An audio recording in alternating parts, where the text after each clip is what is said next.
Hello everyone, welcome to Gateway Classes. और एकेटीयू की B Tech fifth sem का जो आपका सब्जेक्ट बेटा चल रहा है डा, उसकी हम आज यूनिट नंबर 4 का लेक्चर नंबर 3 डिस्कस करेंगे और उसमें पढ़ेंगे हम 01 नैपसैक प्रॉब्लम।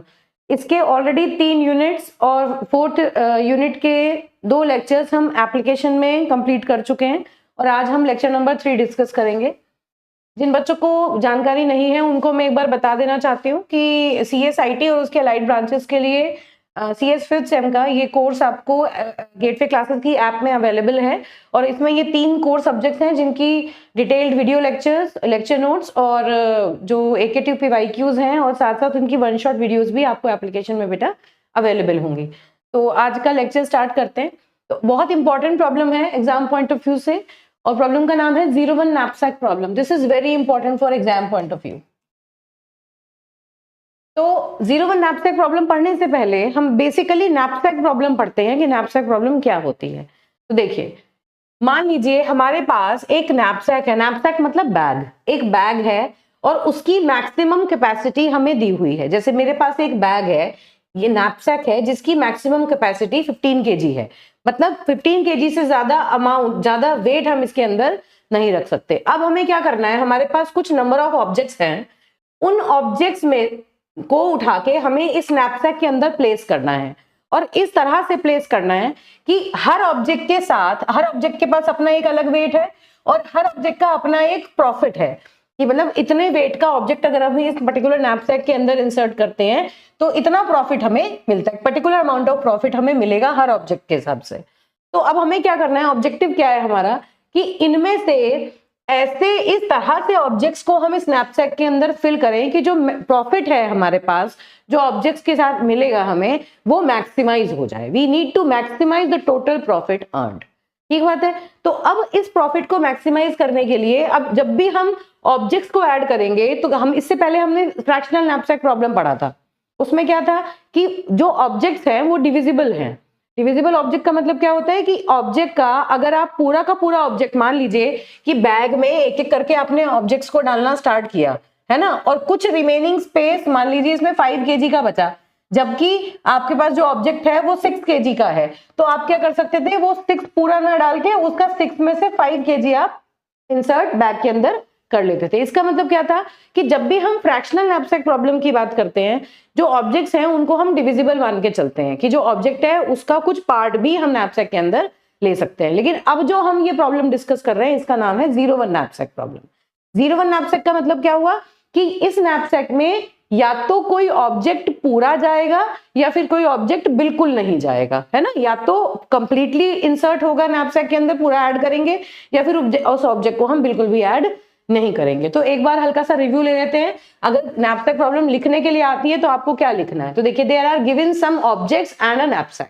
आपके पास कुछ ऑब्जेक्ट्स हैं और नैपसैक है। Object I has a weight WI। ith object का वेट है WI, इसको हम इस तरह से रिप्रेजेंट करते हैं और उसकी जो कैपेसिटी है वो है कैपिटल M। कैपेसिटी का मतलब मैक्सिमम वेट जो उसके अंदर कैरी हो सकता है, वो है कैपिटल M। अब अगर ऑब्जेक्ट आई को हम नैपसैक के अंदर प्लेस करते हैं तो हमें PI जो है वो प्रॉफिट अर्न होता है। PI क्या है, XI ऑब्जेक्ट को कंप्लीटली इंसर्ट करने के बाद PI प्रॉफिट हमें मिलता है ना। अगर हम किसी ऑब्जेक्ट को कंप्लीटली इंसर्ट करते हैं, अब ये जो XI है इसकी जो वैल्यूज हो सकती हैं वो 2 पॉसिबल वैल्यूज हैं, या तो 0 या 1। 0 का मतलब है कि उस ऑब्जेक्ट को हमने बिल्कुल भी इंसर्ट नहीं किया और XI की वैल्यू 1 का मतलब है कि उस ऑब्जेक्ट को हमने कंप्लीटली नैपसैक के अंदर इंसर्ट किया या ऐड कर दिया। ठीक है। तो अब अगर XI की वैल्यू 1 होगी तो जो XI का अगर प्रॉफिट PI है तो ये पूरा का पूरा प्रॉफिट बैग के अंदर ऐड हो जाएगा, और अगर 0 होगी तो ये PI XI की वैल्यू ऑटोमेटिकली 0 हो जाएगी। मतलब कोई भी प्रॉफिट आपको उस ऑब्जेक्ट से नहीं मिलेगा क्योंकि आपने वो ऑब्जेक्ट बैग में ऐड नहीं किया। ठीक बात है। तो PI XI क्या है, PI XI is the profit earned by adding this XI object into the bag. ठीक। अब देखिए, either an object is included as a whole or not included at all। मतलब या तो पूरा इंक्लूड करेंगे या बिल्कुल इंक्लूड नहीं करेंगे। तो अगर 0 है तो object I is not included and XI is 1, then the object I is included। if XI is 1, if the object I is included। ठीक है, ठीक बात है। अब देखिए, The objective is to fill the knapsack in a way that it maximizes the total profit earned. अब total profit भी होना चाहिए maximum, कि इतना प्रॉफिट मिले कि जितनी पॉसिबिलिटीज हैं उन सब में से मैक्सिमम प्रॉफिट अर्न हो, उस हिसाब से हमें ऑब्जेक्ट्स को नैपसैक के अंदर ऐड करना है। लेकिन कंस्ट्रेंट क्या है कि जो टोटल वेट है नैपसैक के अंदर वो 15 केजी या 15 केजी से कम ही रहना चाहिए, इससे ज्यादा वेट टोटल नहीं होना चाहिए। तो हम जब पहले प्रॉब्लम को आइडेंटिफाई करते हैं तो उसका मैथमेटिकल फॉर्मुलेशन बनाते हैं, है ना। तो this is the mathematical formulation of this particular problem. क्या है ये कि we need to maximise the total profit earn. Suppose we are having n number of objects, ठीक है, मेरे पास टोटल n ऑब्जेक्ट्स है। Number of objects, n is the number of objects. मेरे पास टोटल n ऑब्जेक्ट्स हैं, तो i क्या है, एक पर्टिकुलर टाइम पर एक ऑब्जेक्ट कंसिडर हो रहा है। तो 1 से लेके n तक के सारे ऑब्जेक्ट्स के लिए अगर मैं pi xi की जो ऑब्जेक्ट हम ऐड करेंगे नैपसैक में, अगर मैं pi xi की सारी वैल्यूज का समेशन निकालूं तो वो मैक्सिमम होना चाहिए। तो this is our objective function, this is the objective function which needs to be maximized. This is the objective function that needs to be maximized. तो इसका क्या मतलब हुआ, ये किस टाइप की प्रॉब्लम हुई, ये ऑप्टिमाइजेशन प्रॉब्लम हुई, क्योंकि हमें जो ऑब्जेक्टिव फंक्शन है उसको मैक्सिमाइज करना है ना। साथ में कंस्ट्रेंट क्या दिया हुआ है। अब देखो बेटे, यहां से सीधा सीधा आपको रिलेट करना है कौन कौन सी एल्गोरिथमिक डिजाइन टेक्निक्स हैं जिनको आप ऑप्टिमाइजेशन प्रॉब्लम सॉल्व करने के लिए यूज करते हैं। ग्रीडी अभी तक जो पढ़ी है वो ग्रीडी और डायनेमिक प्रोग्रामिंग, है ना। एक तो ग्रीडी अप्रोच होती है जिसमें हमने फ्रैक्शनल नैपसैक प्रॉब्लम पढ़ी थी, और दूसरी होती है हमारी डायनेमिक प्रोग्रामिंग अप्रोच जो कि ऑप्टिमाइजेशन प्रॉब्लम को सॉल्व करने में हमारी हेल्प करती है ना। अब इन दोनों में ही आपको मैथमेटिकल फंक्शन फाइंड आउट करना है, और हमारा कंस्ट्रेंट क्या है, ये कंस्ट्रेंट है, क्योंकि फीजिबल सॉल्यूशन कौन से होंगे जो कंस्ट्रेंट्स को मीट आउट करेंगे। कंस्ट्रेंट क्या है कि 1 से लेके n तक जितने भी ऑब्जेक्ट्स आपने ऐड किए उन सारे ऑब्जेक्ट्स का जो टोटल वेट आएगा, वो टोटल वेट जो होना चाहिए वो कैपेसिटी से कम या उसके बराबर होना चाहिए। ये m क्या है, बैग कैपेसिटी या knapsack capacity. This m is knapsack maximum capacity, ये नैपसैक की मैक्सिमम कैपेसिटी है, ठीक है, इससे कम रहना चाहिए। तो ये क्या हुआ, this is constraint, this is the constraint that we have to follow. ठीक बात है, ये होना चाहिए। अगर ऐसा नहीं है तो मैक्सिमाइज कितना भी कर ले प्रॉफिट, लेकिन अगर वेट 15 केजी से ज्यादा हो गया या कैपिटल M से ज्यादा हो गया तो फिर वो एक्सेप्टेबल सॉल्यूशन नहीं होगा। अब क्या दे रखा है, xi जो है वो या तो 0 और 1 के बीच में ही एग्जिस्ट करेगा, है ना। लेकिन यहाँ पर xi की जो वैल्यू है वो या तो 0 होगी या 1 होगी, इसको आप अपडेट कर सकते हो। This xi will be either 0, xi will be either 0 और 1। ठीक बात है, दिस इज द कंस्ट्रेंट, और ये वैल्यूज जो होंगी ये सारी वैल्यूज के हिसाब से हम यहाँ पर काम करेंगे। चलिए अब अगला देखते हैं। तो चलिए इसे समझने से पहले अभी तक हमने पढ़ा है कि जो ये नैपसैक प्रॉब्लम है इसको हम ग्रीडी अप्रोच से सॉल्व कर लेते थे, लेकिन उसमें क्या था कि जो ऑब्जेक्ट्स थे वो डिविजिबल ऑब्जेक्ट्स थे। तो आपसे अगर कोई मान लीजिए एग्जाम में ये क्वेश्चन पूछ ले कि भाई यहाँ जब हम 0-1 नैपसैक, अच्छा 0-1 नैपसैक और फ्रैक्शनल नैपसैक में क्या डिफरेंस है, पहले तो ये समझना है ना। 0-1 नैपसैक का बस एक डिफरेंस है, प्रॉब्लम सेम है, बस आपके पास एक कंस्ट्रेंट एडेड है कि अगर कोई ऑब्जेक्ट आप ऐड करेंगे तो वो या तो पूरा ऐड होगा या बिल्कुल ऐड नहीं होगा, है ना। आप उसका फ्रैक्शन ऐड नहीं कर सकते। तो सबसे पहले हमें ये देखना है कि जो ग्रीडी एल्गोरिथम है वो ये 0-1 नैपसैक को प्रॉब्लम को सॉल्व करने में क्यों फेल हो रहा है। भाई फेल हो रहा है तभी तो हम डायनेमिक प्रोग्रामिंग के थ्रू इसे करने की कोशिश करेंगे, है ना। तो यहाँ देखते हैं कि how greedy algorithm fails to solve the knapsack problem. How greedy algorithm fails to solve 0-1 knapsack problem। ठीक है, सबसे पहले इस क्वेश्चन का जवाब हमें चाहिए कि हम इस पे पहले वाला जो एल्गोरिथम हम लगाते थे जिसमें हम प्रॉफिट बाय वेट रेशियो निकालते थे, अगर हम 0-1 नैपसैक पे वही सेम मेथड यूज करने लगे तो फिर ये काम इस पे करेगा या नहीं करेगा, या फिर हम दूसरा मेथड क्यों पढ़ रहे हैं, हम जो एग्जिस्टिंग मेथड है उसे यूज क्यों नहीं कर रहे हैं ना। सबसे पहले तो हमें इस बात का जवाब चाहिए। तो चलिए पहले ये समझ लेते हैं। देखिए बेटा, मान लीजिए कोई एग्जाम्पल लेते हैं, अपनी तरफ से कोई एग्जाम्पल फ्रेम कर लेते हैं। चलिए एग्जाम्पल, पहला एग्जाम्पल, मेरे पास मान लो प्रॉफिट्स ऑब्जेक्ट्स गिवन है, ऑब्जेक्ट्स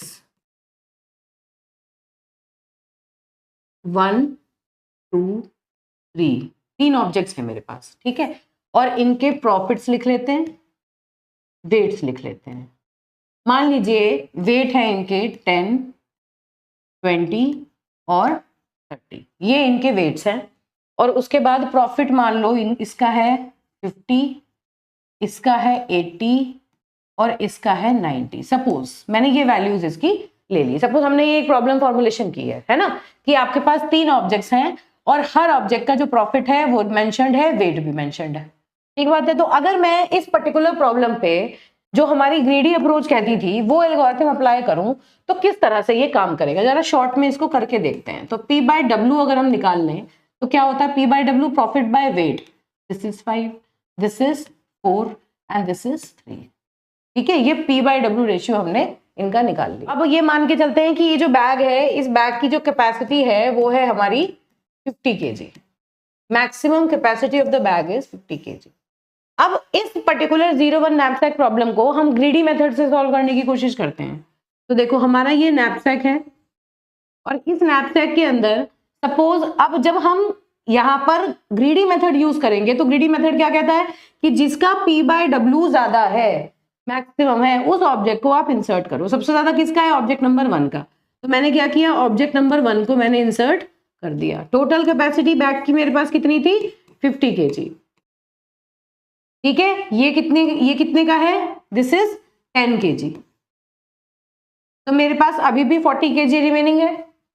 अब अगला वाला देखो, नेक्स्ट P/W किसका है, ऑब्जेक्ट नंबर 2 का। इसका वेट कितना है, 20, अवेलेबल कितना है मेरे पास, 40 kg। तो इसका मतलब ऑब्जेक्ट नंबर 2 भी इंसर्ट कर सकते हैं। तो हमने सेकेंड ऑब्जेक्ट को भी इंसर्ट कर दिया। सेकेंड ऑब्जेक्ट कितने kg का है, 20 kg का। तो देखो 50 kg टोटल कैपेसिटी में से 30 kg हम ऑलरेडी ऑक्यूपाई कर चुके हैं। अब रिमेनिंग कैपेसिटी कितनी बची हमारी, 30 kg, 20 kg हमारे पास रिमेनिंग है। अब देखो नेक्स्ट वाला जो ऑब्जेक्ट है उसका जो P/W है वो 3 है। नेक्स्ट हमें थर्ड ऑब्जेक्ट को कंसिडर करना है, लेकिन थर्ड ऑब्जेक्ट का जो वेट है वो 30 है। और 0-1 नैपसैक प्रॉब्लम क्या कहती है कि या तो आप ऑब्जेक्ट को पूरा इंक्लूड करिए या बिल्कुल इंक्लूड मत करिए। हमारे पास जो कैपेसिटी रिमेनिंग है वो 20 kg है, जबकि ऑब्जेक्ट की जो वेट है वो 30 kg है। तो इसका मतलब ऑब्जेक्ट नंबर 3 हम इंसर्ट नहीं कर सकते। तो इस केस में जो टोटल प्रॉफिट अर्न्ड है, प्रॉफिट अर्न्ड वो कितना हुआ, ऑब्जेक्ट 1 और ऑब्जेक्ट 2 का टोटल प्रॉफिट कितना है, 50 प्लस 80, है ना। पूरा हमने दोनों को इंसर्ट किया है तो कितना हो गया, 50 प्लस 80 मतलब 130। जबकि हमें देखने से ही यहां से समझ में आ रहा है कि टोटल कैपेसिटी जो है वो 50 kg है बैग की। अगर हम मान लीजिए यहां आप ध्यान से अगर ऑब्जर्व करेंगे, ऑब्जेक्ट नंबर 2 और ऑब्जेक्ट नंबर 3 को अगर हम बैग में इंसर्ट करते तो टोटल प्रॉफिट हमारा कितना आता, 170 आता। देखिए अगर हम ऑब्जेक्ट नंबर 2 और 3 को इंसर्ट करें तो टोटल कैपेसिटी 50 है, 50 kg बैग की कैपेसिटी है, 50 kg वेट सैचुरेट हो जाता, बैग में स्पेस ना होता, लेकिन साथ साथ हमारा जो ये है टोटल प्रॉफिट अर्न्ड है वो मैक्सिमाइज हो जाता। कितना आना चाहिए था, it would have been, it should have been 170, जबकि आया कितना, 130। तो इसका मतलब ग्रीडी मेथड यहां पर फेल हो गया, ग्रीडी मेथड ने हमारा ये सॉल्यूशन प्रोवाइड नहीं किया, है ना। ऐसे ही बिल्कुल इसी तरह से एक दूसरा एग्जांपल फ्रेम करते हैं, एग्जांपल 2। सेकंड एग्जांपल लेते हैं। सपोज हमारे पास 2 ऑब्जेक्ट हैं, objects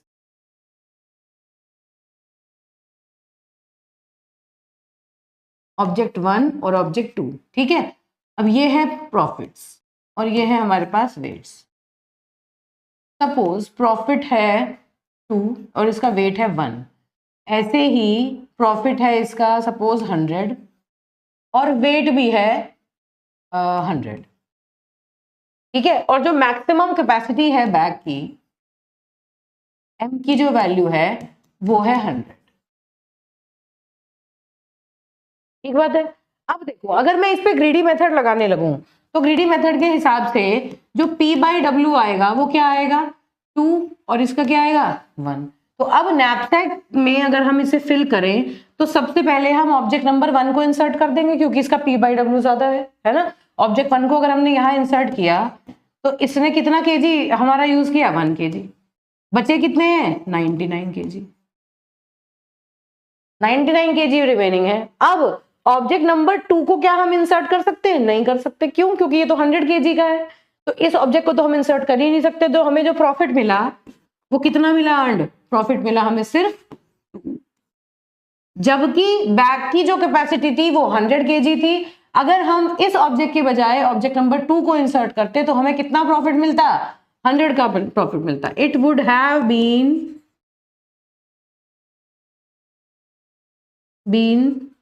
P is equal to 100, total profit हमें 100 मिलता इफ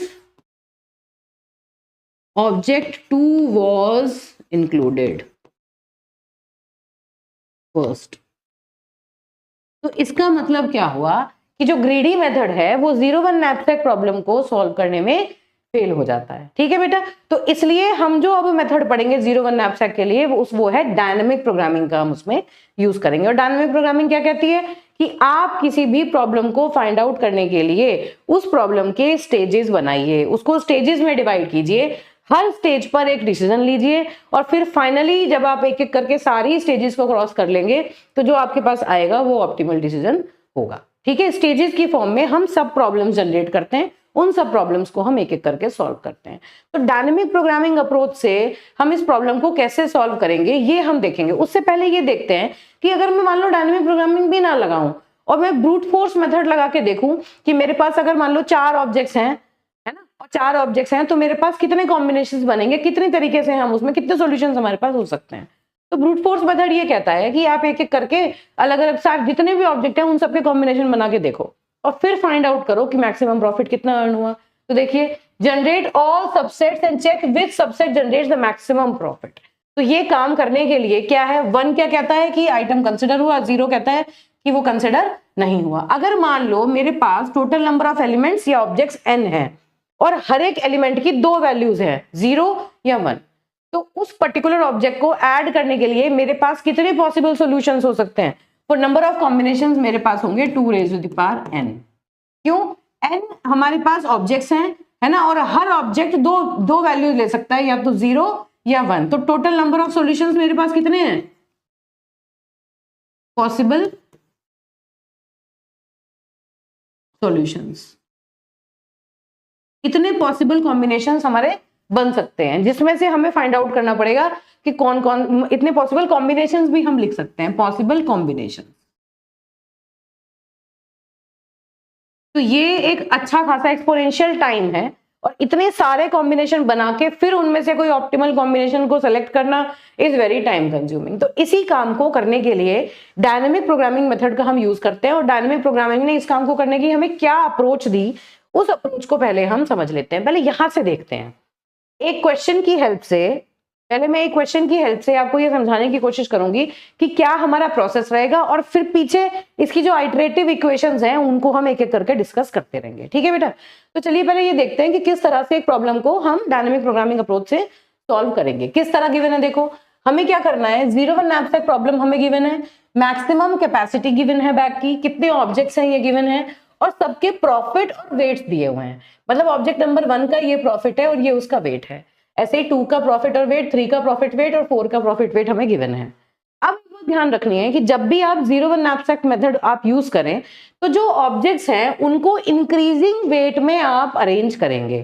पहला काम आपका क्या है कि जितने भी ऑब्जेक्ट्स हैं उनको इंक्रीजिंग वेट के हिसाब से आपको अरेंज करना है और उसी हिसाब से इस टेबल के अंदर हम एंट्रीज करेंगे। इंपॉर्टेंट बात है, arrange the weights in increasing order. हमेशा क्या है, अरेंज वेट्स या arrange objects in increasing order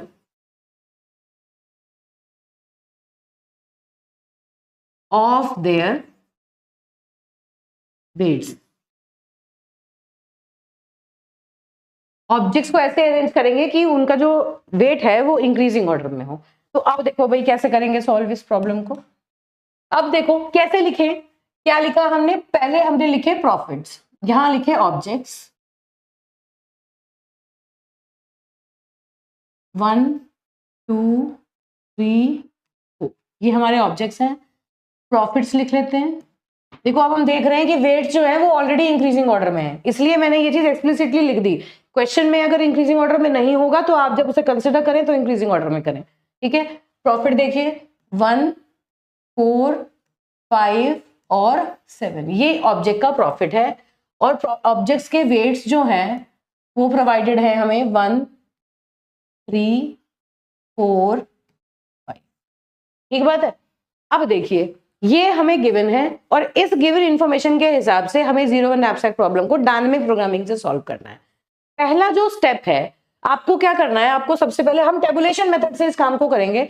आपको एक टेबल बना लेनी है, ठीक है, और वो टेबल किस बेस पे बनानी है, जितने हमारे नंबर ऑफ ऑब्जेक्ट्स हैं यहां पर हम नंबर ऑफ ऑब्जेक्ट्स को इंक्लूड करेंगे, उससे करस्पॉन्डिंग एंट्रीज रखेंगे, और जो कॉलम्स हैं वहां पर हम वेट्स के अकॉर्डिंग वैल्यूज रखेंगे। मैक्सिमम कैपेसिटी कितनी है बैग की, 7। तो ये जो सेल्स हमने बनाई ये किस हिसाब से बनाई जरा ध्यान से देखेंगे। ये जो टेबल है, टेबल का जो साइज है, ये टेबल डायमेंशन लिख सकते हैं। टेबल की जो डायमेंशंस हैं वो हमें कितनी रखनी है, n+1 मल्टीप्लाई m+1, ये हमारी टेबल की डायमेंशन होनी चाहिए, है ना। n+1 m+1, n+1 का मतलब क्या है, नंबर ऑफ रोज कितनी होंगी, जितने ऑब्जेक्ट हैं उनसे एक ज्यादा। ये क्या है, this is row and these are columns. इतनी रोज होनी चाहिए और इतने कॉलम्स होने चाहिए टेबल के। तो सबसे पहले आपको टेबल बना लेनी है ना। तो टेबल की एंट्री सबसे पहले फिल करते हैं। चलिए अब ये क्या है, n वैल्यूज हैं और ये क्या है, m वैल्यूज हैं। एक एक करके इधर की साइड मैंने क्या कहा, सपोज m की वैल्यू जो है या वेट की वैल्यू है इनिशियली 0, फिर वेट की वैल्यू है इनिशियली 1, फिर 2 3, अभी देखेंगे कि इसका क्या मतलब है, 4 5 6 एंड 7। क्या किया हमने, देखिए ये W जो है, स्मॉल w जो है वो बता रहा है कि इस टाइम हम कितना वेट कंसिडर कर रहे हैं, remaining weight of the bag. Bag के अंदर कितना वेट रिमेनिंग है उसको बताने के लिए स्मॉल w मैंने यहाँ पर यूज किया। तो स्मॉल w क्या है ये यहाँ पर मैं लिख देती हूँ ताकि कहीं कहीं किसी तरह का कंफ्यूजन ना रहे पढ़ते हुए। This small w is the remaining bag capacity. ये रिमेनिंग बैग कैपेसिटी है जिसको हम स्मॉल w से यहां पर डिनोट कर रहे हैं, ठीक है। अब ये तो हुए हमारे कॉलम्स। रोज के लिए हम n वैल्यूज को यूज करते हैं। n की वैल्यू यहां पर हम यूज करेंगे, this is n is equal to 0, this is n is equal to 1, this is n is equal to 2, n is equal to 3 and n is equal to 4। क्यों, क्योंकि हमारे पास टोटल 4 ऑब्जेक्ट्स हैं, उससे एक ज्यादा हमने रो बनाई है। अभी आपको पता चलेगा कि एक ज्यादा रो हमने यहाँ पर क्यों क्रिएट की है, ठीक बात है।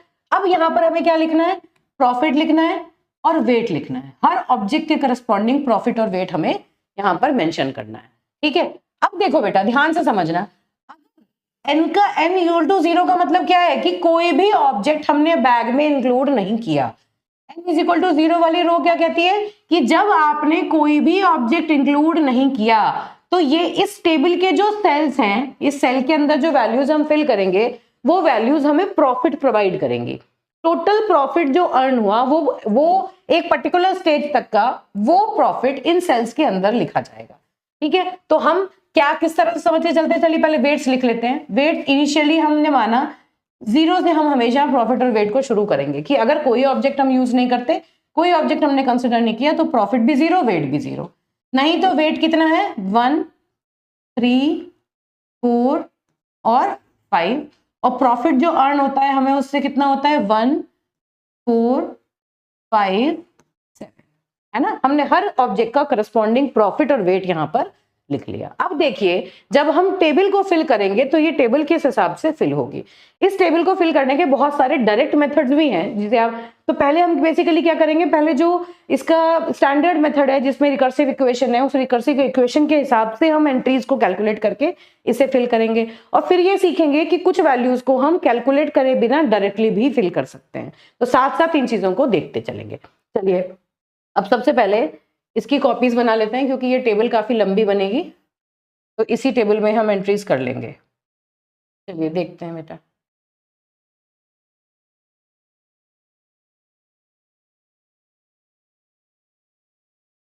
हाँ जी, अब देखिए सपोज अब यहां से हम अपनी प्रॉब्लम शुरू करते हैं। तो ये जो पहली रो है इसका मतलब है n इज इक्वल टू 0 और w इज इक्वल टू 0। ये कौन सा कंसिडरेशन है कि अभी तक हमने कोई भी ऑब्जेक्ट कंसिडर नहीं किया। डायनेमिक प्रोग्रामिंग क्या कहती है कि पहले हम देखेंगे कि हमने कोई ऑब्जेक्ट कंसिडर नहीं किया तो कैपेसिटी के हिसाब से कितना प्रॉफिट मिलेगा। फिर हम पहला वाला ऑब्जेक्ट जो होगा n इज इक्वल टू 1 मतलब फर्स्ट ऑब्जेक्ट को कंसिडर करेंगे और फिर देखेंगे कि कितना प्रॉफिट मिला। फिर हम सेकेंड ऑब्जेक्ट पर जब जाएंगे तो हम देखेंगे कि टोटल प्रॉफिट हमें इन दो ऑब्जेक्ट को कंसिडर करके कितना मिला। फिर हम थर्ड ऑब्जेक्ट को भी कंसिडर करेंगे और देखेंगे कि फर्स्ट 3 ऑब्जेक्ट को कंसिडर करके टोटल मैक्सिमम प्रॉफिट हमें कितना मिल सकता है। उसके बाद हम फोर्थ ऑब्जेक्ट को भी कंसिडर करेंगे और फिर देखेंगे कि चारों ऑब्जेक्ट को अगर हम एक साथ कंसिडर करें तो कितना प्रॉफिट मिलता है। तो कहने का मतलब क्या हुआ कि स्टेज हो गई। स्टेज 1 में हम सिर्फ एक ऑब्जेक्ट को इंक्लूड करेंगे। स्टेज 2 में फर्स्ट स्टेज के ऑप्टिमल सॉल्यूशन के साथ हम सेकंड स्टेज में मतलब सेकंड ऑब्जेक्ट को भी साथ साथ कंसिडर करेंगे। दोनों ऑब्जेक्ट को एक साथ कंसिडर करके मैक्सिमम प्रॉफिट निकालेंगे। फिर थर्ड स्टेज में हम तीनों ऑब्जेक्ट को एक साथ कंसिडर करके मैक्सिमम प्रॉफिट निकालेंगे और फोर्थ स्टेज में चारों ऑब्जेक्ट को एक साथ कंसिडर करके फिर मैक्सिमम प्रॉफिट निकालेंगे। तो ये क्या हुआ, डायनामिक प्रोग्रामिंग अप्रोच हुई, है ना। स्टेजेस में हमने प्रॉब्लम को डिवाइड किया और फिर फाइनली ऑप्टिमल सॉल्यूशन जो मिलेगा वो हमें इस पर्टिकुलर सेल के अंदर ऑप्टिमल सॉल्यूशन नजर आए। तो ये काम हमें करना है। अब इस काम को करने के लिए किस तरह प्रोसीड करेंगे, देखिए इनिशियली मैंने किसी भी ऑब्जेक्ट को कंसिडर नहीं किया, तो जब मैंने किसी ऑब्जेक्ट को कंसिडर ही नहीं किया तो क्या मुझे कोई प्रॉफिट मिलेगा? मुझे कोई प्रॉफिट नहीं मिलेगा, चाहे मेरे बैग की कैपेसिटी कितनी भी हो। बैग कैपेसिटी चाहे 0 बची हो, 1 बची हो, 2 बची हो, कितनी भी कैपेसिटी बची हो, मुझे कोई प्रॉफिट अर्न नहीं होगा। चाहे बैग में स्पेस 1 kg, 2 kg, 3 kg कितना भी हो, लेकिन मुझे किसी भी तरह का कोई प्रॉफिट अर्न नहीं होगा। ठीक बात है। चलिए इतनी बात हो गई क्लियर। थोड़ा सा शिफ्ट कर लेते हैं। ठीक है बेटा, चलो अब देखो। अब अगर मैं कहूं कि जब हमारे बैग की कैपेसिटी 0 है, इस कॉलम को फिल करने के लिए बैग की कैपेसिटी 0 है, तो आप चाहे कितने भी ऑब्जेक्ट कंसिडर कर लीजिए, उसका प्रॉफिट जो होगा वो 0 ही होगा क्योंकि बैग में स्पेस है ही नहीं। तो प्रॉफिट जो अर्न होगा वो कितना होगा, 0 ही होगा। तो इसका मतलब फर्स्ट रो और फर्स्ट कॉलम जो होंगे वो हमेशा 0 से फिल्ड होंगे, है ना। हमेशा जब भी आप 0 1 नैपसैक प्रॉब्लम पढ़ेंगे तो इस काम को आपको बिना सोचे कर लेना, क्योंकि अभी तक हमने कोई ऑब्जेक्ट कंसिडर नहीं किया तो चाहे कितना भी वेट अवेलेबल हो, कितनी भी कैपेसिटी हो, या फिर कोई भी ऑब्जेक्ट हम कंसिडर कर लें, अगर वेट 0 है अवेलेबल तो उसका कोई प्रॉफिट अर्न नहीं होगा। तो इस वैल्यू से हम फाइंड आउट करना शुरू करेंगे। अब देखिए n इक्वल टू 0 के लिए हमने काम कर लिया। अब हम क्या कंसिडर, यहां से बेसिकली काम करना शुरू करना है क्या, कि अगर मैं फर्स्ट ऑब्जेक्ट को कंसिडर करूं, n इज इक्वल टू 1 का मतलब है I am considering the first object. ठीक है, फर्स्ट ऑब्जेक्ट का वेट देखो कितना है, फर्स्ट ऑब्जेक्ट का वेट है 1, है ना। अगर वेट 1, फर्स्ट रिमेनिंग वेट कितना है 1, और फर्स्ट ऑब्जेक्ट जो है उसका वेट भी है 1। अगर मैं इस पर्टिकुलर ऑब्जेक्ट को नैपसैक के अंदर इंक्लूड करूं तो मुझे टोटल प्रॉफिट कितना मिलेगा, 1 मिलेगा। देखो वेट है 1 और प्रॉफिट है 1, ऑब्जेक्ट 1 का 1 kg वेट है और इसका प्रॉफिट है 1। तो इस पर्टिकुलर को, इस ऑब्जेक्ट को बैग में इंक्लूड करने के लिए कैपेसिटी कितनी चाहिए, मुझे 1 चाहिए। तो 1 के नीचे मुझे प्रॉफिट लिख देना है 1। ये तरीका है इसको सॉल्व करने का। तो पहले वाले ऑब्जेक्ट के लिए आप डायरेक्टली ये सारी चीजें कर सकते हैं, आपको किसी इक्वेशन की जरूरत नहीं है। जहां इक्वेशन की जरूरत होगी वहां इक्वेशन अप्लाई करके देखना। ठीक है, क्या है फिर से सुनिए। पहले ऑब्जेक्ट को इंसर्ट करना है, उसका वेट है 1 और बैग में अवेलेबल कैपेसिटी है 1, तो आपने ये वेट जो था वो इंक्लूड कर दिया, फर्स्ट ऑब्जेक्ट को बैग के अंदर डाल दिया और आपको कितना प्रॉफिट मिला, 1 मिला। अब ये जो रिमेनिंग एंट्रीज है, ये रिमेनिंग एंट्रीज हम कैसे कैलकुलेट करेंगे भाई? अब इनका क्या मतलब है कि जब हमने अभी फिलहाल हम कंसिडर ही सिर्फ फर्स्ट ऑब्जेक्ट को कर रहे हैं, इस वाली रो को फिल करते हुए सिर्फ फर्स्ट ऑब्जेक्ट को कंसिडर कर रहे हैं, तो फर्स्ट ऑब्जेक्ट का जितना वेट है और जितनी बैग की कैपेसिटी है उतना ही तो प्रॉफिट हमें मिल सकता है। बैग की कैपेसिटी 2, 3, 4, 5, 6, 7 कितनी भी होती रहे, जब हमारे पास ऑब्जेक्ट ही एक है जिसे हम इंक्लूड कर सकते हैं, तो फिर मैक्सिमम प्रॉफिट उतना ही मिलेगा जितना उस पर्टिकुलर ऑब्जेक्ट से मिल सकता है। इसलिए इन सारे के सारे कॉलम, इन सारे सेल में इस 1 को हम डायरेक्टली कॉपी कर रहे हैं। ऑब्वियस सी बात है, क्यों? क्योंकि मैं सिर्फ इसी ऑब्जेक्ट को अभी कंसिडर कर रही हूं। इस ऑब्जेक्ट का वेट 1 kg है, 1 kg मैक्सिमम कैपेसिटी है अवेलेबल, अगर तो इतना प्रॉफिट मुझे मिलेगा। अब चाहे कितनी भी बैग में कैपेसिटी हो, क्योंकि हम सिर्फ एक ऑब्जेक्ट को कंसिडर कर रहे हैं, तो उस ऑब्जेक्ट का मैक्सिमम प्रॉफिट 1 है, तो 1 ही प्रॉफिट मुझे मिलेगा। ठीक बात है। अब यहां से आपको एक चीज मैं बताना चाहूंगी, पहले हम रिकर्सिव इक्वेशन पे चले जाते हैं। तो मुझे लगता है ये बात समझ में आ गई होगी कि जैसे जैसे हम इस पर्टिकुलर रो के इस टेबल के अंदर डिफरेंट सेल्स को कंप्यूट करेंगे, एन की वैल्यूज बढ़ती जाएंगी और इधर डब्ल्यू की वैल्यूज बढ़ती जाएंगी, है ना। अवेलेबल कैपेसिटी के हिसाब से हम डिफरेंट ऑब्जेक्ट्स को कंसिडर करेंगे। अब जरा एक बार इस इक्वेशन को देखते हैं, इस इक्वेशन के हिसाब से हम इन वैल्यूज को फिल करते हैं। ठीक है, पहले ये समझते हैं कि इसका क्या मतलब है। अब ये देखो इसका क्या मतलब हुआ। एन का मतलब object number, nth object, nth object को फिल करने के लिए बैग में this W is the available capacity.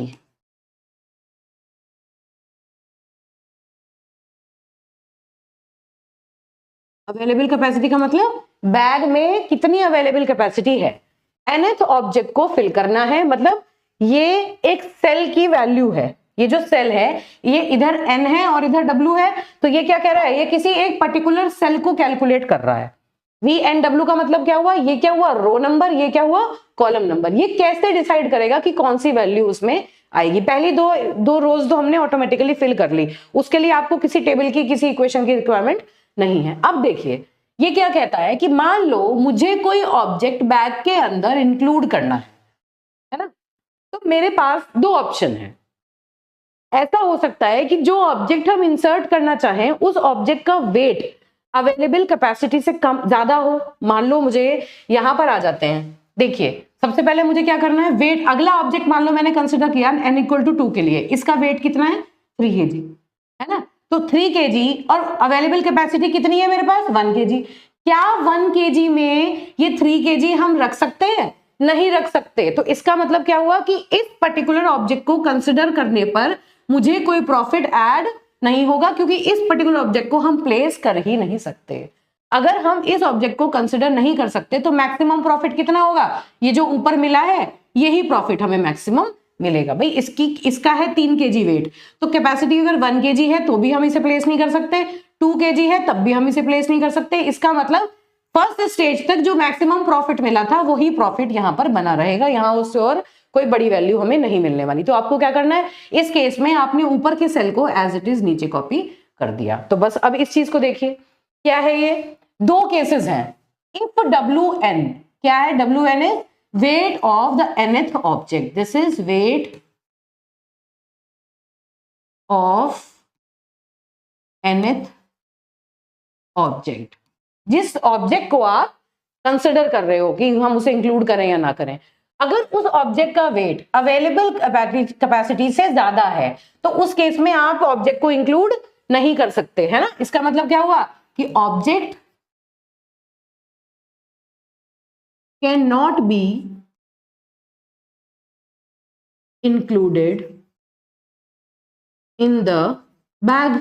और अगर ऑब्जेक्ट इंक्लूड नहीं हो सकता तो भाई इससे पहले जो ऑब्जेक्ट थे उनसे जो प्रॉफिट मिल रहा था इस स्टेज में भी उतना ही प्रॉफिट मिलेगा, कोई इंप्रूवमेंट उसमें नहीं हुआ। तो हमने क्या किया, देखो क्या किया, उस सेल के अंदर क्या डाल दिया, Vn-1, W। n-1 मतलब जिस रो में आप काम कर रहे हैं उससे ऊपर वाली रो का सेम कॉलम जो था उसे आप कॉपी कर दें। तो हमने क्या किया, जिस रो में हम काम कर रहे हैं उसके ऊपर वाली रो का सेम कॉलम आपको कॉपी कर देना है। तो बिल्कुल मोटे मोटे लेमन वैल्यूज में क्या मतलब हुआ, जिस ऑब्जेक्ट को नए को आप ऐड करना चाहते हैं, अगर उसका वेट अवेलेबल कैपेसिटी से ज्यादा है तो वो ऑब्जेक्ट ऐड नहीं हो सकता, और अगर वो ऐड नहीं हो सकता तो उन अवेलेबल कैपेसिटीज के लिए ऊपर की वैल्यूज को आपको डायरेक्टली कॉपी कर देना है। दैट्स इट, ठीक बात है। अब इतनी बात हमने कर ली, अब थर्ड चीज को हम कैलकुलेट करते हैं। ये क्या है, थर्ड 3 kg का वेट है, अवेलेबल कैपेसिटी कितनी है 3 kg। बिल्कुल हम क्या ऐड कर सकते हैं, बिल्कुल कर सकते हैं। तो किस तरह से हम इसे ऐड करेंगे, चलिए अब ये देख, डायरेक्टली भी ऐड कर सकते हैं, लेकिन हमें इक्वेशन से भी इसको सॉल्व करके दिखाना है जब ये एग्जाम में आएगा। तो देखो इक्वेशन देख लेते हैं। अब क्या है, अगली बात क्या हुई कि अब जो अवेलेबल कैपेसिटी है, एक ऑप्शन तो ये था कि अगर जो वेट ऑफ द ऑब्जेक्ट था वो अवेलेबल कैपेसिटी से ज्यादा था तो आप ऑब्जेक्ट को इंक्लूड मत करो। अब अगला वाला ऑप्शन आ गया, क्या कि आप चूज करो जो ऊपर वैल्यू थी, मतलब जब आपने इस वेट को इंक्लूड नहीं किया पहले कितना प्रॉफिट आपको मिल रहा था, ये क्या है, previously earned profit.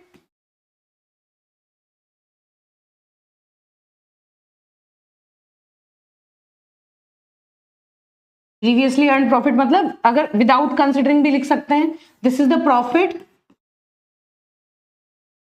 Without considering this object. इस ऑब्जेक्ट को कंसिडर करे बिना जो प्रोजेक्ट था ऑलरेडी एग्जिस्टिंग है ऊपर वाली सेल में, या फिर इसका जो प्रॉफिट मिला plus P of n-1 comma W minus WN। मतलब हम ये मान के चलेंगे कि अगर ये ऑब्जेक्ट ना होता तो कितना आपको प्रॉफिट मिल रहा था, प्लस आपने इसका प्रॉफिट ऐड किया, मतलब इस पर्टिकुलर ऑब्जेक्ट को ऐड करने पर आपको कितना प्रॉफिट मिल रहा है। इन दोनों में से जो वैल्यू मैक्सिमम होगी वो वैल्यू हम उस पर्टिकुलर सेल में इंसर्ट कर देंगे। देखते हैं क्या मतलब है इस बात का। देखिए क्या निकालेंगे हम, V ऑफ, सबसे पहले हमने कंप्यूट करना है, सबसे पहली V की वैल्यू मैं कंप्यूट कर रही हूं, क्या 2 और यहां से 3, V ऑफ 2,3 ये हमने कंप्यूट करना है। क्या निकलेगा ये, मैक्सिमम ऑफ किसका, V of n-1, W। n-1, W मतलब जो एग्जिस्टिंग है, एग्जिस्टिंग कितना है 1 है ना, तो इसे लिख लेते हैं। चलो n-1 मतलब n की वैल्यू 2 है तो n-1 कितना हो गया 1, W क्या है 3 ही है। तो इसके जस्ट ऊपर वाली सेल में जो वैल्यू है उसके बीच में कंपेयर करो, है ना, इतनी बात हो गई।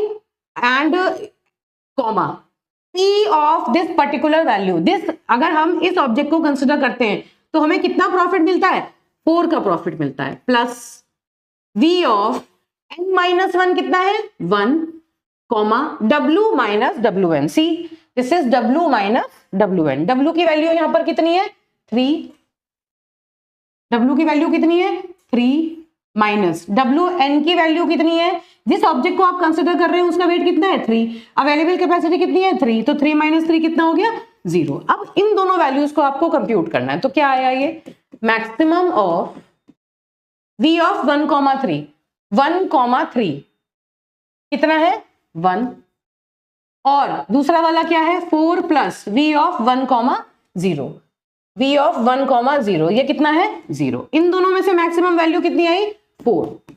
तो इसका मतलब क्या हुआ कि इस सेल के अंदर हम क्या रखेंगे 4।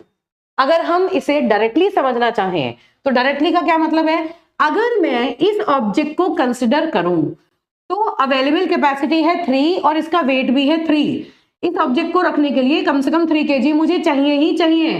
तो उस केस में अगर मैं इस ऑब्जेक्ट को प्लेस करूं तो मुझे कितना प्रॉफिट मिलेगा 4 का प्रॉफिट मिलेगा। तो ये हम डायरेक्टली भी यहां पर इंसर्ट कर सकते थे, लेकिन हमें हर बार फॉर्मूला से एक बार इसको वेरीफाई जरूर करना है, ठीक बात है। तो फॉर्मूला से हमने क्या देखा कि इसकी वैल्यू डायरेक्टली भी हम कैसे निकाल सकते हैं, हर बार आपको लिख के देखने की जरूरत नहीं है एग्जाम में, लेकिन मेन जो वैल्यूज हैं उनके लिए आपको फॉर्मूला कंप्यूटेशन शो करना है। क्या करके देख सकते हैं, इस ऑब्जेक्ट को इंक्लूड करने पर 3 kg अवेलेबल कैपेसिटी की रिक्वायरमेंट है और अगर हम इसे इंक्लूड करेंगे तो हमें 4 का प्रॉफिट मिलेगा, है ना। इससे कम कैपेसिटी अगर होगी तो इस ऑब्जेक्ट को इंक्लूड नहीं कर सकते, तो ऊपर वाली सेल्स को हमने कॉपी कर दिया। ये केस कौन सा हुआ, जब हमने इस पर्टिकुलर ऑब्जेक्ट को कंसिडर किया है, सेकंड को। लेकिन अब क्या कहते हैं, फर्स्ट को भी तो कंसिडर करेंगे। अगर हम दोनों ऑब्जेक्ट्स को यहां पर प्लेस करें, अभी तो हमने सिर्फ फर्स्ट को अलग से कर दिया, सेकंड को भी ले लिया, अब हम क्या कंसिडर करेंगे, सेकंड वाले स्टेज में इन दोनों ऑब्जेक्ट को कंसिडर करेंगे। अगर हम इन दोनों ऑब्जेक्ट को कंसिडर करें तो टोटल वेट कितना हो जाएगा 4 kg, कितना हो जाएगा 4 kg, है ना। और टोटल प्रॉफिट कितना मिलेगा, 4 + 1 5 का प्रॉफिट मिलेगा। तो देखो 4 kg अवेलेबल कैपेसिटी कहां दिख रही है, यहाँ। टोटल प्रॉफिट कितना बन रहा है 5 kg, अभी तक सीधा हमारा 5 का प्रॉफिट हमें यहाँ पर बन रहा है। अब हम ये देखते हैं इक्वेशन में अगर हम इन वैल्यू को पुट करें तो इक्वेशन में 5 आता है या नहीं आता, ठीक है। इसी चीज को हम इक्वेशन से सॉल्व करेंगे। तो क्या हुआ, v ऑफ क्या वैल्यू है ये 2,4, v ऑफ 2,4 क्या आएगा, मैक्सिमम ऑफ v ऑफ 1,4, इसकी प्रॉफिट कितनी है, प्रॉफिट इज 4 प्लस ये आया आपका v of 1,4, w is 4 minus wn is 3, है ना। तो इसकी क्या value I, maximum of v of 1,4 कितना है, v ऑफ 1,4, इसके ऊपर वाली सेल में क्या वैल्यू है 1,4 plus 4 minus 3 1 1, this is v11, v of 1 1 क्या है 1, 4 प्लस 1 मतलब 5, तो क्या वैल्यू निकल के आई 5, और वही वैल्यू हमने अभी कंप्यूट की थी। इसका क्या मतलब है कि अगर मैं अब दोनों, भाई जिस भी स्टेज में जाएंगे उससे पहले वाले ऑब्जेक्ट को भी कंसिडर करेंगे। अब हम इन दोनों ऑब्जेक्ट्स को एक साथ कंसिडर कर रहे हैं, तो टोटल वेट कितना हो गया 4 kg, है ना। और टोटल इस 4 kg के अंदर कितना प्रॉफिट मिलेगा, 4 + 1 5 का प्रॉफिट मिलेगा। तो ये 5 का प्रॉफिट हमने यहां पर लिख दिया। दोनों तरीके में एक साथ बता रही हूं, हम डायरेक्टली भी समझ सकते हैं और फॉर्मूला से उसको वेरीफाई करते चलेंगे। अब देखो, अब यहां पर क्या बात हुई, ये कौन सी स्टेज है जहां पर हम सेकंड ऑब्जेक्ट को कंसिडर कर रहे हैं और साथ साथ ये देख रहे हैं कि सेकंड और फर्स्ट दोनों को कंसिडर करेंगे तो प्रॉफिट हमें कितना मिलता जाएगा। दोनों स्टेजेस को कंबाइन करते जा रहे हैं साथ साथ, ठीक है। अब इस स्टेज में क्या 4 kg से ज्यादा, इससे ज्यादा अगर बैग की कैपेसिटी हो भी जाएगी तो क्या 4 इससे 5 से ज्यादा प्रॉफिट आपको मिल पाएगा, नहीं मिल पाएगा। क्यों, क्योंकि दो ही ऑब्जेक्ट आपने कंसिडर करने हैं और दोनों को कंसिडर करने के बाद भी मैक्सिमम प्रॉफिट आपको 5 मिलेगा। अब चाहे बैग की कैपेसिटी 5 हो, 6 हो, 7 हो, आपको 5 से ज्यादा प्रॉफिट नहीं मिल सकता, क्योंकि और इसमें ऑब्जेक्ट, इस स्टेज पर फर्दर ऑब्जेक्ट्स को हम कंक्लूड नहीं कर रहे। तो इसका मतलब क्या हुआ कि अब ये तीनों की जो वैल्यूज हैं ये 5 ही आपको मैक्सिमम मिलेंगी, 5 से ज्यादा ये वैल्यू आपको प्रॉफिट की नहीं मिल सकती। इस चीज को एक बार वेरीफाई कर लेते हैं, इन वैल्यूज को एक बार चेक कर लेते हैं, ठीक है। यहां पर देखिए, अब हमने क्या किया, v ऑफ किसे फाइंड आउट करें, इस वाले v को फाइंड आउट कर लेते हैं, v ऑफ 2,5। भाई ऑब्वियस सी बात है कि मैक्सिमम कैपेसिटी अगर 4 है, 4 आपने सैचुरेट कर ली तो उसके बाद चाहे कितनी भी होती रहे आप इससे ज्यादा प्रॉफिट अर्न नहीं कर पाएंगे। एक बार इक्वेशन में भी आप एग्जाम में इसे करके दिखा दें। तो ये क्या हुआ, v of 1,5, this is maximum of v of 1,5, p of n, profit कितना है इसका 4, plus v of 1, w minus wn, w कितना है 5 माइनस wn कितना है 3, 5 माइनस 3, तो कितना हो गया ये, दिस इज मैक्सिमम ऑफ, ऊपर वाली जो सेल है उसमें वैल्यू है 1, 4 plus v of 1,2, v of 1,2 is also 1, तो कितना मिला आपको प्रॉफिट 5 ही मिला। इसी तरह जब आप v, लिख देती हूं मैं ये चीज, चलिए v 2, 5 हमने निकाला, 2, 6 एंड 2, 7, देखिए similarly v 2,6 and v 2,7 will give profit equal to 5 only, ठीक है। इस तरह से हम उसको टेबल को पॉपुलेट कर देंगे। तो इस स्टेज तक आते आते हमारे जो प्रॉफिट्स हैं वो क्या क्या हैं, this is 0, this is 0, this is 1, this is also 1, this is 4 and then 5. This is the situation of the table right now, I think, yes, ठीक बात है। इतना हमने फिल कर लिया। अब देखो, तो आपको क्या करना है, बेसिकली कुछ एंट्रीज आप डायरेक्टली समझ के फिल कर सकते हैं और साथ साथ जो मैं बोल रही हूँ बेटा उसके नोट्स बना लें। जो चीज मैं बता रही हूँ आपको वो आप नोटबुक में नोट करते रहे, आप लिख के भी आ सकते हैं उसको, ठीक है। आप लिखेंगे तो आपको ये सारी कंप्यूटेशंस नहीं दिखानी पड़ेंगी। दो तरीके हैं, या तो आप डायरेक्टली उसको लॉजिकली एक्सप्लेन करें या फिर आप हर सेल के लिए ये v की वैल्यू को फाइंड आउट करके दिखाएं इक्वेशन से। ठीक है, जैसा आप ठीक समझे वैसा आप कर सकते हैं, लेकिन डायरेक्टली भी आपको ये सीधा सीधा समझ में आना चाहिए ताकि आप वेरीफाई कर पाए उस चीज को। चलिए अब इस केस में कंसिडर करते हैं, ये कौन सी स्टेज है, थर्ड स्टेज। थर्ड ऑब्जेक्ट को भी हम इंक्लूड करना चाहते हैं। अब जब हम इसकी बात करेंगे तो इसका मतलब क्या हुआ कि अब हम ऊपर के तीनों ऑब्जेक्ट्स को कंसिडर करेंगे एक साथ, एक एक करके हम तीनों को इंक्लूड करने की कोशिश करेंगे। यही तो बात कर रहे हैं, हर स्टेज में उसके ऊपर वाले ऑब्जेक्ट को भी साथ में लेके चलते हैं। चलो अब क्या है, अगर मैं ऑब्जेक्ट नंबर 3 को इंक्लूड करूं तो इसका वेट कितना है, पहले खाली इसी ऑब्जेक्ट की बात करें फिर उसके बाद कंबाइन करेंगे। तो इसका वेट कितना है, 4 kg। ठीक है, अवेलेबल वेट कितना है, 1 2 3। क्या इन अवेलेबल वेट्स के अंदर ये 4 kg का ऑब्जेक्ट रखा जा सकता है, नहीं रखा जा सकता। क्यों, क्योंकि पहली वाली कंडीशन है क्या, ये देखो इनका जो वेट है, ये जो WN है ये हमेशा W से बड़ा है तो ऊपर वाली सेल को एज इट इज कॉपी कर दो। तो इसका मतलब क्या हुआ भाई, इसका मतलब ये हुआ कि ये W की वैल्यू है 4, मतलब इस पर्टिकुलर ऑब्जेक्ट, ये WN लिख सकते हो आप, इसकी जो वैल्यू है वो है 4, है ना। और 4 वैल्यू के हिसाब से 4 के अंदर हम इसे प्लेस कर सकते हैं, उसके पहले ये प्लेस नहीं हो सकता। तो उसके पहले की सारी वैल्यू ऊपर से कॉपी कर देंगे।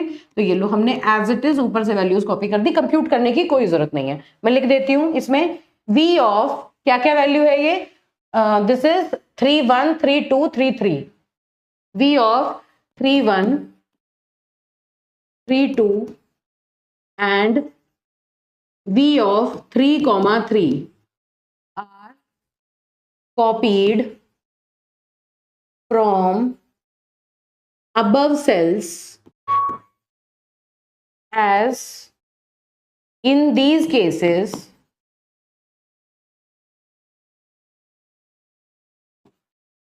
available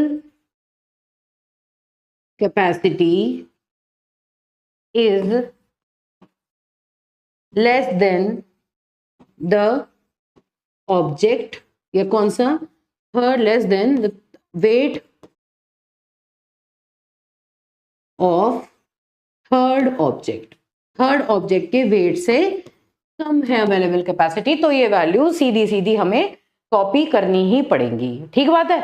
अब देखो, अब अगली वैल्यू कौन सी है, सीधी सीधी लिख सकते हैं लेकिन फिर भी हम उसे इक्वेशन से वेरीफाई करेंगे। एक चीज आपको हमेशा याद रखनी है कि जो वैल्यू ऊपर के सेल में आ गई नीचे वाले सेल में, क्योंकि हम प्रॉफिट को मैक्सिमाइज कर रहे हैं तो छोटी वैल्यू कभी प्रोड्यूस नहीं होगी। मान लो यहाँ 4 आ गया तो किसी भी तरह से यहाँ पर नीचे इससे छोटी वैल्यू नहीं आ सकती। अगर गलती से भी आ रही है तो इक्वेशन में वैल्यू पुट करके जरूर देख लेना, ऐसा ना हो कि गलत चीज आप इसमें लिख दें, है ना। इक्वेशन से वेरीफाई जरूर करना है, वरना मैक्सिमम केसेस में आप डायरेक्टली भी इसे लिख सकते हैं। तो चलिए, अगर मैं इस ऑब्जेक्ट को कंसिडर करूं तो इसका वेट है 4 kg, अवेलेबल कैपेसिटी है 4 kg, तभी हम इसे प्लेस कर पाएंगे और कितना प्रॉफिट मिलेगा, 5 kg का प्रॉफिट मिलेगा। तो हमने इसमें यहाँ पर इसे इंक्लूड कर दिया। ये कौन सा केस है कि बस हमने खाली ऑब्जेक्ट नंबर 3 को इंक्लूड किया तो इतना प्रॉफिट हमें मिल गया। अब हम देखते हैं कि अगर हम ऊपर के प्रॉफिट के साथ ऊपर के जो ऑब्जेक्ट है उनके साथ भी कंबाइन करेंगे तो कितना प्रॉफिट मिलेगा। देखो, अगर मैं इसे ऑब्जेक्ट नंबर 2 के साथ कंबाइन करूं तो 4 + 3 कितना वेट है, 7, अवेलेबल कैपेसिटी 7 है हमारे पास। इसका मतलब इन दोनों को अगर मैं पुट करूं तो मुझे प्रॉफिट कितना मिलेगा, 9 का प्रॉफिट मिलेगा। 5 + 4 9 का, है ना। और अवेलेबल कैपेसिटी कितनी चाहिए, 7 हमारी टेबल में है तो हम यहाँ पर सीधे सीधे 9 लिख सकते हैं। अभी टेबल से भी कंप्यूट करके देख लेंगे। अगर मैं ऑब्जेक्ट 3 के साथ ऑब्जेक्ट 1 को प्लेस करूं तो टोटल प्रॉफिट मुझे कितना मिलेगा, 6। देखो, ऑब्जेक्ट 3 के साथ ऑब्जेक्ट 1 का कॉम्बिनेशन अगर बनाऊं तो ये कितना है, वेट कितना है, 4 + 1 5, और प्रॉफिट कितना मिलेगा, 5 + 1 6। तो 5 के नीचे हम 6 लिख सकते हैं। अवेलेबल कैपेसिटी अगर 5 है और 2 ऑब्जेक्ट को मैं कंसिडर करूं तो मुझे टोटल 6 प्रॉफिट मिलेगा। ठीक है, अब इनके दोनों के बीच की वैल्यू रह गई। हमेशा जब भी ऐसा केस होता है तो आप क्या करेंगे, इन दोनों में से, इसमें से और इसमें से, इन दोनों में से जो मैक्सिमम वैल्यू है वो मैक्सिमम वैल्यू हम यहाँ पर कॉपी कर देते हैं। मैं साथ साथ आपको शॉर्टकट भी बता रही हूँ। ठीक है, पहले क्या किया, उस ऑब्जेक्ट को प्लेस किया, फिर उस ऑब्जेक्ट के प्रीवियस ऑब्जेक्ट के साथ कॉम्बिनेशन बना के उन्हें प्लेस किया, फिर जो इंटरमीडिएट वैल्यूज थी उनको किस तरह से फिल किया ये हम देखेंगे। एक क्वेश्चन में ऐसा भी कराऊंगी जिसमें मैं directly without using any equation table को फिल करूंगी, लेकिन फिर भी आप उसे हमेशा इक्वेशन से एक बार एग्जाम में जरूर वेरीफाई करेंगे। ठीक बात है बेटा, इस तरह से ये काम हमारा हो गया। तो पहले हम इसे कंप्यूट करके देख लेते हैं। चलिए, मान लीजिए हम इस वाले पर्टिकुलर वैल्यू, इस वैल्यू को कंप्यूट करते हैं जो हमने खुद से फिल की है ना। इसे कंप्यूट करके देख लेते हैं कौन सी वैल्यू है ये, this is v of v of 3,6, v of 3,6, ये देखते हैं कि क्या हमारी जनरेट होके आती है। इसी तरह आप v ऑफ 3,4 भी कंप्यूट कर सकते हैं, 3 ऑफ 5 भी कंप्यूट कर सकते हैं, एक एक करके। आप चलिए एक एक करके सारी कंप्यूट कर लेते हैं। v ऑफ 3,4 कंप्यूट करते हैं पहले। चलो क्या आया, maximum of, this is maximum of v of 2,4 comma profit कितना मिला इससे हमें 5, तो 5 प्लस v ऑफ 2 कॉमा क्या निकाल रहे हैं हम, w की वैल्यू है 4 माइनस इसका वेट कितना है, इसका खुद का वेट भी है 4, 0, ठीक बात है। तो वैल्यू क्या आई हमारी, मैक्सिमम ऑफ v ऑफ 2,4, 2,4 कितना है 5 comma 5 plus v of 2,4 minus 0, 4 minus 4, it was 4 minus w is 4 and this is also 4, this is 4 minus 4, ठीक है। तो this is v 2,0, 2,0, this is 0, तो वेट कितना आया हमारा 5, प्रॉफिट कितना आया 5, 2,4 की वैल्यू जो है वो भी 5 है ना। और जब हमने प्रॉफिट को इंक्लूड किया, प्रॉफिट प्लस v24 माइनस 4, 0, वो भी 5 है, तो हमें क्या मिला 5 का प्रॉफिट मिला, जो हमने डायरेक्टली लिख दिया था, है ना। इस वैल्यू को चेक कर लेते हैं, नेक्स्ट वैल्यू को चेक करते हैं, चलिए इधर चेक कर लेते हैं। नेक्स्ट इज योर, चलिए पहले इस टेबल को देख लेते हैं। This is 0 0 0 0 0। ये क्वेश्चन बेटा पूरा एज इट इज कॉपी करेंगे, इससे आपको ये समझ में आ जाएगा कि एग्जाम में आपको किस तरह से ये टेबल लिखनी है।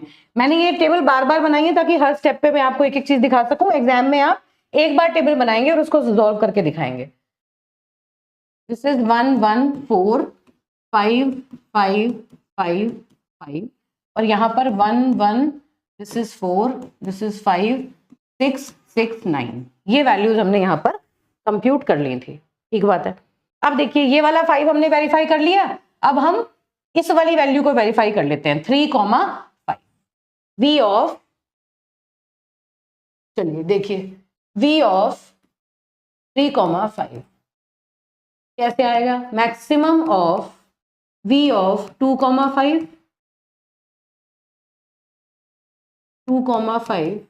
कॉमा इसका प्रॉफिट कितना है आपका 5 प्लस v ऑफ 2 कॉमा इसकी w की वैल्यू कितनी है 5 और इसका वेट कितना है 4, 5 माइनस 4, दिस इज 1, ठीक बात है। तो कितना आया ये, this is maximum of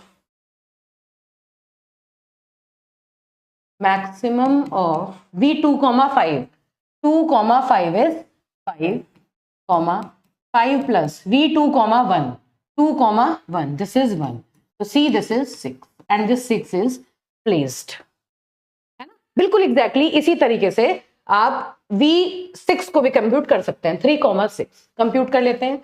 v of 3,6 कैसे आया, maximum of v of 2,6 comma इसका प्रॉफिट है 5 प्लस v ऑफ 2,6 की बात कर रहे हैं, 6 माइनस 4, दिस इज 2, तो कितना आया, maximum of v 2,6 is 5, this is 5 and this is 5 plus 2,2, 2,2, this is 1, तो again this is 6। This is how directly हमने फिल किया और एक बार हमने इक्वेशन से दिखा दिया, ठीक है। तो आप क्रॉस चेक दोनों तरीके से इस चीज को कर सकते हैं।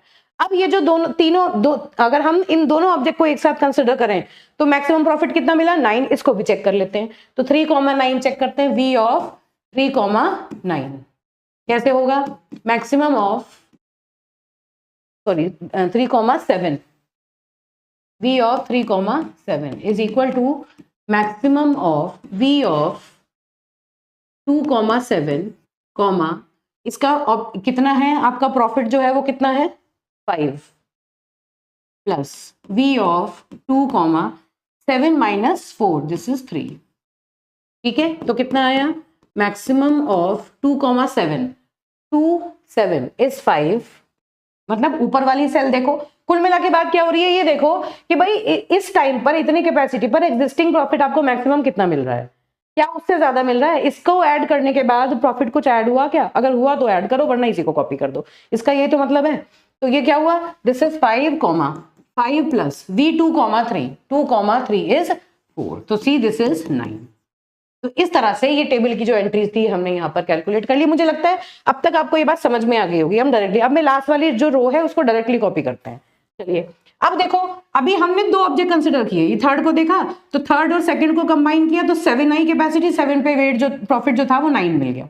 अगर थर्ड को फर्स्ट के साथ देखा तो 5 kg है, 5 पे टोटल प्रॉफिट हमें 6 मिल गया, है ना। और बीच की वैल्यू को हमने कैसे फिल किया था, इन दोनों सेल्स मतलब ऊपर वाली में और उससे पहले वाली सेल में जो बड़ा नंबर है उसको हमें इन दोनों का मैक्सिमम हमें यहाँ पे फिल कर देना, ठीक बात है। और जिस ऑब्जेक्ट को हम कंसिडर कर रहे हैं उसमें प्रॉफिट फिल करना है सबसे पहले और उसके पहले वाले सारे ऊपर से कॉपी कर देने, ये सीधे सीधे शॉर्टकट मेथड्स हैं। अब देखिए, क्या तीनों ऑब्जेक्ट को एक साथ कंप्यूट कर सकते हैं, रख सकते हैं? नहीं रख सकते। क्यों? अगर तीनों ऑब्जेक्ट को नैपसैक में रखेंगे तो 4 + 3 7 + 1 8, टोटल कैपेसिटी कितनी चाहिए 8, और हमारे पास मैक्सिमम कैपेसिटी कितनी है 7, तो इसका मतलब तीनों ऑब्जेक्ट एक साथ नैपसैक के अंदर नहीं आ सकते, तो इसलिए ये वाला केस हमने छोड़ दिया, है ना। अब फोर्थ ऑब्जेक्ट को कंसिडर करते हैं, सीधे सीधे मैं लिखने की कोशिश करती हूँ, ध्यान से आपको जो मैं बोल रही हूँ उसको नोट कर लेना है। जब हम फोर्थ ऑब्जेक्ट को कंसिडर कर रहे हैं, अवेलेबल कैपेसिटी बैग में कितनी चाहिए, इसका वेट कितना है 5 kg, तो 5 kg से कम की कैपेसिटी पर इस पर्टिकुलर ऑब्जेक्ट को हम नैपसैक में नहीं रख सकते। तो वो सेल जिनमें कैपेसिटी 5 से कम है उनमें ऊपर वाली रो एज इट इज कॉपी करनी है। तो 5 से कम का मतलब यहां तक आपको सीधा सीधा कॉपी कर देना है, ये हमने सीधे सीधे कॉपी कर दी है ना। क्यों? क्योंकि ये इसमें 5 kg कैपेसिटी है, 5 से ज्यादा जब होगी तभी हम इसके बारे में बात करेंगे, वरना तो जो प्रॉफिट मैक्सिमम मिला वही मिलेगा। अब देखो, अब इसका वेट कितना है 5 kg, प्रॉफिट कितना मिल रहा है हमें 7 kg, तो 5 kg पर मुझे कितना प्रॉफिट मिल रहा है 7 kg प्रॉफिट मिल रहा है। मैंने डायरेक्टली फिल किया, आप इसको कंप्यूट भी करेंगे तो आपको क्या होगा भाई, इन दोनों में से मैक्सिमम वैल्यू या तो इन दोनों में से मैक्सिमम वैल्यू मिलेगी या फिर उससे भी बड़ी मिलेगी, इससे छोटी वैल्यू आपको नहीं मिल सकती। इन दोनों में से या तो बड़ा आएगा या फिर इनसे भी बड़ा आएगा, ठीक है, इन दोनों का मैक्सिमम या इन दोनों से बड़ा, ऐसी ही कोई वैल्यू इसमें आ सकती है, सीधी सीधी वेरीफाई करेंगे। तो अब क्या हुआ, इस ऑब्जेक्ट को इंक्लूड करने पर इसका वेट है 5 kg, 5 kg कैपेसिटी है, इंक्लूड करेंगे तो प्रॉफिट मिलेगा 7 kg, ठीक है। कंप्यूट करके देख लेंगे, चलो देख लेते हैं, साथ साथ दिखा देते हैं आपको कंप्यूट करके। तो ये क्या हुआ, V of this is 4, this is 5, V of 4, 5, इसके लिए क्या करेंगे, मैक्सिमम ऑफ, बेटा इसके बीच की जो भी वैल्यूज हैं उसके लिए आप एग्जैक्टली सेम यही चीजें लिख सकते हैं कि these are copied from above cells, है ना। क्यों? क्योंकि इनका जो वेट था, वो जो कैपेसिटी थी वो ऑब्जेक्ट के वेट से कम थी, इसलिए हमने उन्हें ऊपर से कॉपी कर लिया एज इट इज। ये चीज आप वहां पर भी लिख सकते हैं। 4, 5 क्या होगा, V ऑफ 3, 5, इसका प्रॉफिट कितना है 7 प्लस, इसको इंक्लूड करने पे प्रॉफिट मिलता है 7 प्लस V ऑफ 3, 3, किस सेल में कंप्यूट कर रहे हैं 5, और इसका वेट कितना है जिसकी बात कर रहे हैं 5, 0, ठीक बात है, 3, 0, इसको कंप्यूट करो क्या I value, this is maximum of 3, 5, 3, 5, this is 6, 7 plus 3, 0, 3, 0, this is 0। तो देखो इसकी वैल्यू क्या जनरेट हो गई 7, और हमने ये 7 यहाँ पर सीधे सीधे डायरेक्टली देख के लिख दिया था, है ना। अब देखो, जब हम इस ऑब्जेक्ट को, अब आगे क्या है, कैपेसिटी अगर 6 और 7 है उस केस में क्या करें, मतलब इसके साथ साथ ऊपर वाले ऑब्जेक्ट्स को भी कंसिडर करते हैं। अगर मैं 5 और 4 को कंबाइन करूंगा, थर्ड ऑब्जेक्ट को देखूं तो टोटल वेट बनेगा 9, तो इसका मतलब थर्ड और फोर्थ ऑब्जेक्ट तो कंसिडर हो नहीं सकते क्योंकि हमारे पास मैक्सिमम कैपेसिटी 7 है, इन दोनों का कॉम्बिनेशन नहीं बन पाएगा। फोर्थ ऑब्जेक्ट और थर्ड ऑब्जेक्ट, मतलब फोर्थ को तो इंक्लूड करना ही करना है, ऐसा नहीं है कि मैं फोर्थ ऑब्जेक्ट के लिए रो फिल कर रही हूँ और फोर्थ को ही कंसिडर ना करूं, ऐसा पॉसिबल नहीं है। फोर्थ को कंसिडर करते करते साथ साथ ऊपर वाले ऑब्जेक्ट को भी हम ऐड करके चलेंगे। तो फोर्थ और थर्ड कंबाइन नहीं हो सकते, फोर्थ और सेकंड की भी कंबाइन नहीं हो सकते क्योंकि इनका वेट भी 8 kg आ गया। तो क्या फोर्थ और फर्स्ट कंबाइन हो सकते हैं, बिल्कुल हो सकते हैं, फोर्थ और फर्स्ट डाल सकते हैं। क्यों? क्योंकि दो टोटल वेट कितना है 5 + 1 6, और प्रॉफिट कितना मिलेगा 7 + 1 8 का प्रॉफिट मिलेगा। देखो 5 + 1 6 होता है और प्रॉफिट कितना मिलेगा 7 + 1 8, तो यहाँ पर हम 8 वैल्यू डायरेक्टली लिख रही हूं मैं, लेकिन हम एक बार जरा यहाँ पर वेरीफाई कर लेते हैं क्या यही 8 वैल्यू हमारी इक्वेशन से भी आ रही है। चलिए देखते हैं। तो v ऑफ 4,6 ये हमें कंप्यूट करना है ना। करिए compute. Maximum of v of 3,6 comma इसका जो प्रॉफिट है वो है 7 plus v of 7 plus v of 3 comma इसका वेट है 6, कैपेसिटी है 6 और 6 माइनस इसका वेट है 5, तो 6 माइनस 5 इज 1। ठीक बात है। तो कितना आया इसका वेट, यहाँ पे 3,6 में क्या है 3 6, दिस इज 6, तो क्या हुआ मैक्सिमम ऑफ 6,7 प्लस 3,1, 3,1 इज 1। तो देखो यहां से भी वैल्यू आ गई आपकी 8, जो कि हमने डायरेक्टली यहां पर लिखी थी। कैसे आई थी, ऑब्जेक्ट नंबर 4 को ऑब्जेक्ट नंबर 1 के साथ 6 मिल रहा था और इनके टोटल प्रॉफिट हमें 8 मिल रहे थे। बस अब रिमेनिंग जो बचा फिर उसके लिए कंप्यूट करके भी देख सकते हैं, ना भी करें तो क्या आएगा, इन दोनों में से जो बड़ी वैल्यू है वो बड़ी वैल्यू यहाँ पर कॉपी हो जाएगी। ठीक बात है, इन दोनों में से जो बड़ी वैल्यू है उस बड़ी वैल्यू को हम यहाँ पर कॉपी कर देंगे। फिर भी यहाँ पर एक बार वेरीफाई कर लेते हैं। हमेशा आपको एग्जाम में करके दिखाना है, इक्वेशन जो मेन एंट्रीज है उन सबको कैलकुलेट करके आपको शो करना है। तो क्या होगा, इसको भी कंप्यूट करते हैं। दिस इज 4,7, v ऑफ 4,7 कैसे आएगा, मैक्सिमम ऑफ, देखो बेटा डायरेक्टली देखने का तरीका क्या है, मैक्सिमम ऑफ दिस वन, इसके ऊपर वाली सेल का, देखो इसके ऊपर वाली सेल ये क्या है n-1 ऑफ w, मतलब ऊपर वाली रो का सेम कॉलम। तो इस वाले नंबर को उठाओ, इसे कंपेयर करो और इसे किसके साथ कंपेयर करो, इसका प्रॉफिट कितना है 7 plus this w minus wn, इसका वेट कितना है 5, तो मतलब 7 माइनस 5 कितना बचा 2, तो 2 वाले कॉलम में चले जाओ। तो ये क्या हुआ, इसके ऊपर वाली रो में इस कॉलम पे जो वैल्यू है ये क्या है 1 है ना, और साथ में 1 प्लस इसका जो प्रॉफिट है वो प्रॉफिट, एक सेकेंड, मैक्सिमम ऑफ, इधर चलिए देख लेते हैं, मैक्सिमम ऑफ इसके ऊपर, हाँ इसका प्रॉफिट, तो ये क्या हुआ 7 प्लस 1 आएगा 8। देखो ये क्या कहता है, v ऑफ 2,7, 2,7 ये कौन सी वैल्यू है, ये वाली, इसके ऊपर वाली जिसको कंप्यूट कर रहे हैं, इस वैल्यू को कंप्यूट कर रहे हैं, इसके ऊपर वाली वैल्यू है 2,7 कॉमा इसका प्रॉफिट कितना है आपका 7 प्लस v ऑफ 2 कॉमा, मतलब इसके ऊपर वाली रो में है ना, कौन सा column, w minus wn, w की वैल्यू क्या है 7, wn क्या है 2, w माइनस wn मतलब 2, इसका मतलब इससे कंपेयर कर रहे हैं, इसकी बात हो रही है। तो 2 कॉमा ये क्या है 2, दिस इज 2, ठीक है, 2 कॉमा v ऑफ, एक second 4, this is 4, v of 4,7 की बात कर रहे हैं, तो ये v ऑफ 3,7 है, प्लस इसका प्रॉफिट जो है वो है 7 प्लस v ऑफ 3, अब है ये 7 माइनस 5, दिस इज 2। ठीक बात है, ये गलत हमने लिख दिया था। फिर क्या हुआ, मैक्सिमम ऑफ कितना आया 3,7, this is 9, 7 plus 3,2, this is 1। तो इन दोनों में से मैक्सिमम कौन सा है 9, तो ये 9 हमने यहाँ पर लिख दिया। इसी बात को मैंने कहा कि हमने डायरेक्टली इन दोनों में से बड़ी वैल्यू को लिख देना है, वो भी सेम रिजल्ट आपको देगी, है ना। तो अब हमारा क्या हुआ, ये हमारा फाइनल रिजल्ट आया। हमने टेबल अपनी पॉपुलेट कर ली कि एक एक करके जैसे जैसे हम ऑब्जेक्ट्स को कंसिडर करते जा रहे हैं किस हिसाब से हमारी जो वैल्यूज हैं वो अपडेट हो रही हैं। ये जो लास्ट वैल्यू है, ये सबसे नीचे वाली रो का लास्ट कॉलम कलर जो सेल है, ये जो आपका है ये आपका मैक्सिमम प्रॉफिट अर्न्ड का रिजल्ट है। This is the result of maximum profit earned. अब ये देखते हैं कि इससे हम अपने फाइनल सॉल्यूशन तक कैसे पहुंचेंगे, है ना। तो देखिए, चलिए पहले ये देख लेते हैं किस तरह से हमें रिजल्ट लिखना है। चलो देखो,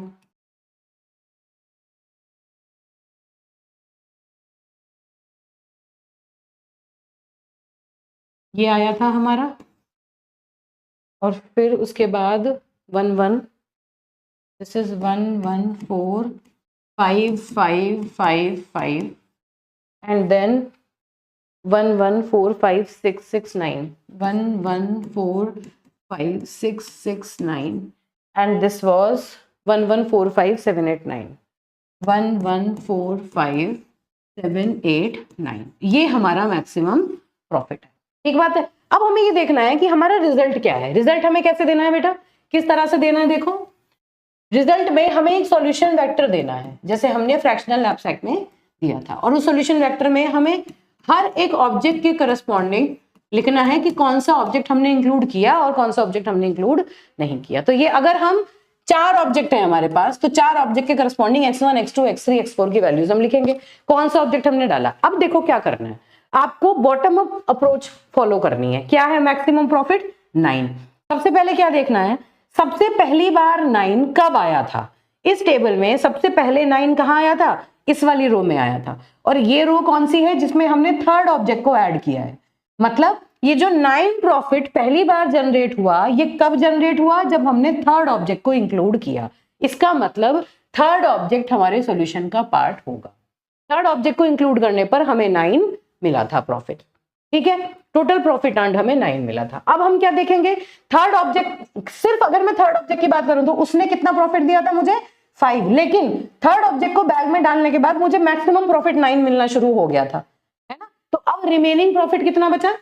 देखो मैक्सिमम प्रॉफिट कितना है मेरा? 9, है ना। पहली बार थर्ड ऑब्जेक्ट जब मैंने इंसर्ट किया तब 9 मिला था मुझे। तो इसका मतलब अब जो रिमेनिंग प्रॉफिट है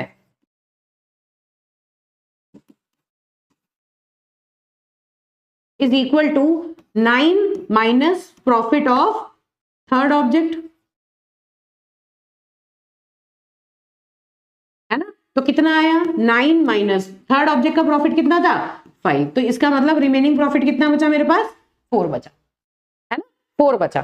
भाई टोटल मैक्सिमम प्रॉफिट 9 था। सब कौन से ऑब्जेक्ट को बैग में डाला जो मैक्सिमम प्रॉफिट 9 बना? Third object. लेकिन थर्ड ऑब्जेक्ट का अपना प्रॉफिट कितना था? 5। तो रिमेनिंग कितना प्रॉफिट बचा? 4। अब देखेंगे इस टेबल में 4 पहली बार कहां से आया, मतलब कौन से ऑब्जेक्ट को ऐड करने पर 4 आया था। पहली बार 4 यहां आया। कौन से ऑब्जेक्ट को ऐड करने पर आया? ऑब्जेक्ट नंबर 2 को ऐड करने पर आया, और उसका वेट कितना था? उसका प्रॉफिट कितना था? 4। तो मतलब पूरा का पूरा 4 जो प्रॉफिट है वो किसने दिया? ऑब्जेक्ट नंबर 2 ने दिया। तो इसका मतलब ऑब्जेक्ट नंबर 2 भी हमें ऐड करना है, ठीक बात है। अब रिमेनिंग प्रॉफिट फिर निकालो, कितना बचा रिमेनिंग प्रॉफिट?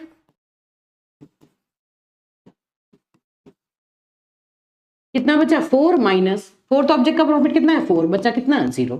तो आपको तब तक करना है जब तक प्रॉफिट 0 ना हो जाए, ठीक है। तो अब 0, ये जो 0 है ये कब मिला? सबसे पहले ये कब मिला? सबसे पहले जब n की वैल्यू 0 है, मतलब जब तक हमने कोई भी ऑब्जेक्ट ऐड नहीं किया था। ये 0 हमें कहां मिला? सबसे पहले यहां मिला, है ना। इसके बाद तो नहीं आया, इनिशियली यही आया था।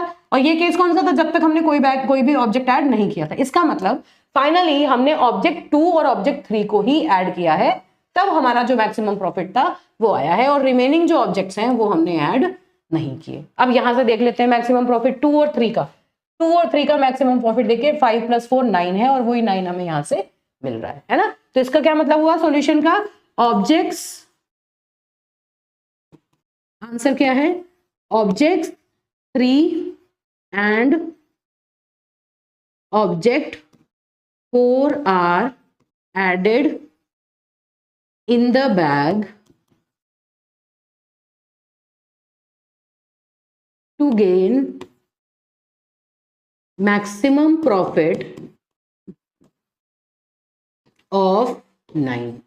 मैक्सिमम प्रॉफिट 9 लेने के लिए हमने ये ऑब्जेक्ट नंबर 2 और ऑब्जेक्ट नंबर 3 को अपने बैग में इंक्लूड किया। तो मुझे लगता है इसकी अंडरस्टैंडिंग आपकी क्लियर हो गई होगी। अब इसी चीज को तो बेटा एग्जाम में आपको इक्वेशन से एक बार ये वैल्यूज लिखनी है और साथ साथ लिख के बतानी है। मैंने देखो हर स्टेप में टेबल में कैसे कैसे वैल्यूज कंप्यूट हुई हैं वो आपको साथ साथ करके दिखाई हैं, ठीक है। तो अब देखिए, तो यहाँ पर ये चीज आप लिख के आएंगे आपको अच्छे मार्क्स मिलेंगे। ये सीधी सीधी आपको लिख के बतानी है कि जब भी आप कोई सेल फिल करने जाएं तो चेक करें कि उसका वेट अगर ज्यादा है तो आप ऊपर की सेल कॉपी कर दें, नहीं तो मैक्सिमम वैल्यू फाइंड आउट करिए ऊपर की सेल की, प्लस उसका प्रॉफिट इंक्लूड करने के बाद क्या वैल्यू आएगी। तो मैक्सिमम जो वैल्यू आएगी वो वैल्यू आप उस सेल में इंसर्ट कर देंगे, ठीक बात है। यही चीजें यहाँ पर एग्जैक्टली थ्योरी में लिखी हुई हैं। देखिए, तो for every object there can be 2 possibilities. If the object weight is greater than the left over space then ऊपर से कॉपी कर दो as it is. If the object might be taken और लेफ्ट आउट, या तो वो आप उसे लोगे या फिर उसे नहीं लोगे। इन केस अगर आपने ऑब्जेक्ट लिया तो टोटल प्रॉफिट कितना मिलेगा? उस ऑब्जेक्ट का प्रॉफिट प्लस जो एग्जिस्टिंग प्रॉफिट है उसके बिना, है ना। या फिर अगर ऑब्जेक्ट नहीं लेते तो ऊपर की सेल का एज इट इज। इन दोनों में से, मतलब अगर आप ऑब्जेक्ट को नहीं लेते तो प्रॉफिट कितना है और लेने के बाद प्रॉफिट कितना है, इन दोनों में से जो बड़ी वैल्यू होगी उसको हम कंसिडर कर लेंगे। भाई ऑब्जेक्ट को लेने में फायदा है या उसको छोड़ने में फायदा है, इन दोनों में से हम चेक करेंगे और जो बड़ी वैल्यू होगी उसको अपने सेल में इंसर्ट कर लेंगे। ठीक बात है। अब चलिए इसका सूडो कोड देख लेते हैं। अगर एग्जाम में आपसे एल्गोरिथम कोई लिखने के लिए पूछे तो ये एल्गोरिथम है, इस एल्गोरिथम को आपको लिख के आना है। देखिए सीधा सीधा समझ में आएगा। ये क्या है, W is equal to 0 to M। 0 to M का मतलब जितने भी 0 to M क्या हुआ, टोटल कैपेसिटी 7 थी, तो फॉर ऑल कॉलम्स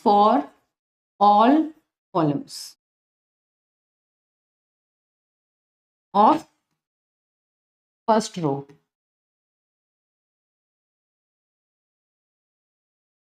है ना, पहली रो के सारे कॉलम आपने 0 से इनिशियलाइज कर दिए। 0W, 0, ये देखो 0W का मतलब है पहली वाले पूरी की पूरी पहली रो के सारे कॉलम आपने 0 कर दिए। ये क्या कहता है, फॉर ऑल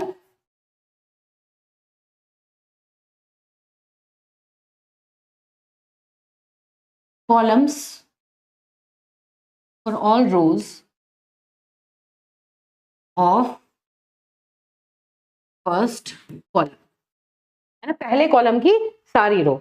ये पूरा 0 बना दिया, ये पूरा 0 बना दिया। इन दोनों से तो आपने सिर्फ इतना काम किया।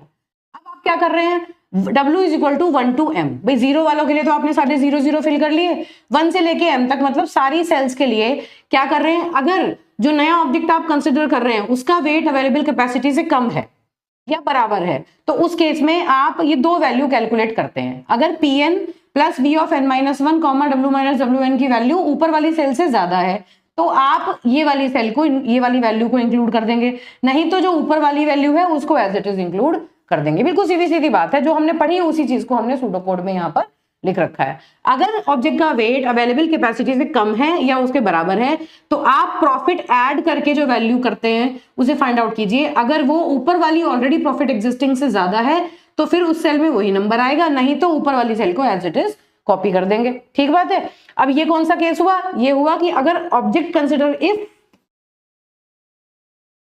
Object under consideration is object weight under consideration is